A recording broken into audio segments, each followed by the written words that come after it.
শাকিব খানকে নিয়ে পরপর তিনটে ছবি করতে চলেছে real energy production house. Officially তারা কিন্তু জানিয়ে দিয়েছে, মানে 3 বছরে 3টে ছবি তারা অফিসিয়ালি করতে চলেছে।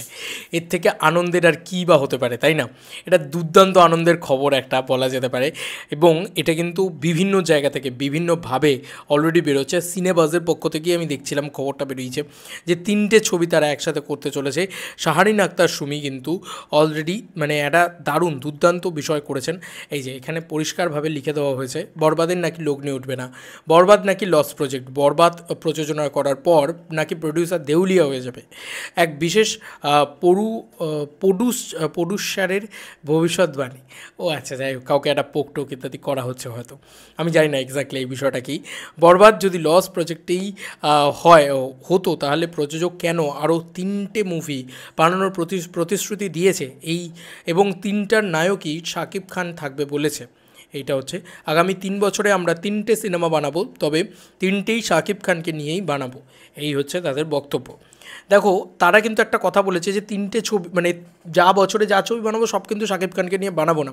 তার মানে বোঝা যাচ্ছে যে এই 3টে ছবির বাজেট যথাক্রমে আর কি এরকম হতে পারে যে ধরো প্রথম ছবিটার বাজেট হচ্ছে যেহেতু 16 কোটি টাকায় বানানো হয়েছে, তার পরবর্তী ছবিটার বাজেট হয়তো 18 কোটি টাকা হলো, কি 19 কোটি টাকা হলো, 20 কোটি টাকা হলো, এরকম হলো। তার পরবর্তী ছবিটার বাজেট হয়তো 22 কোটি টাকা হবে, আর তার পরবর্তী ছবিটার বাজেট হয়তো 25 কোটি টাকা হতে পারে।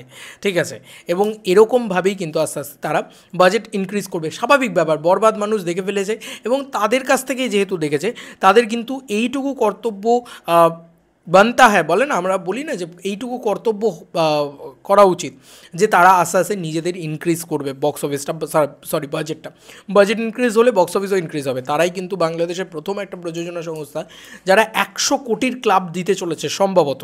দেখা যাক, সব কিছু ঠিকঠাক থাকলে 100 কোটির দিকে এগোতে চলেছে কিন্তু বরবাদ, বা এগিয়ে যাচ্ছে বরবাদ। 100 কোটি আর কেউ আটকাতে পারবে না এই ছবিটাকে, মানে এই ছবিটার হাত থেকে। এবং এটা ওয়ার্ল্ড ওয়াইড রিলিজ হয়ে গেছে, এটার বিভিন্ন জায়গা থেকে পাচ্ছে এবং সেখান থেকে পজিটিভ রিভিউজ পাচ্ছে, সেখান থেকে কালেকশন আসছে এবং প্রত্যেকটা টিকিট কেটে দেখছে মানুষ। তো কোথাও গিয়ে মনে হচ্ছে যে এই ছবিটা 100 কোটি টাকার গণ্ডি পেরোবে।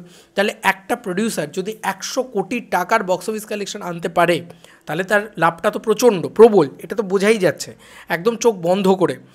এবং সে বক্স অফিসের টাকাটা, মানে টাকা রিকভার করে ফেলেছে সে, এবং টাকা রিকভার করে ফেলছে, এবং সে নিশ্চয়ই লগ্নির টাকা ভালো মতনভাবে টাকা রিকভার করতে পেরেছে বলেই সে 3টে ছবি মেগাস্টার শাকিব খানের সাথে অ্যানাউন্স করেছে।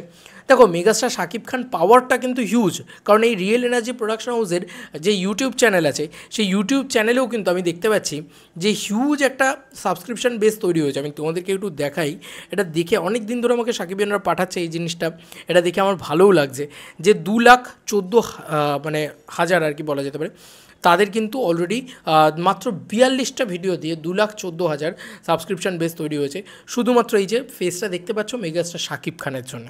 তো এই নামটা, it is not a name, it is a brand, আমরা বারবার বলি না? তো এই জিনিসটা কিন্তু সত্যি প্রমাণ হয়েছে।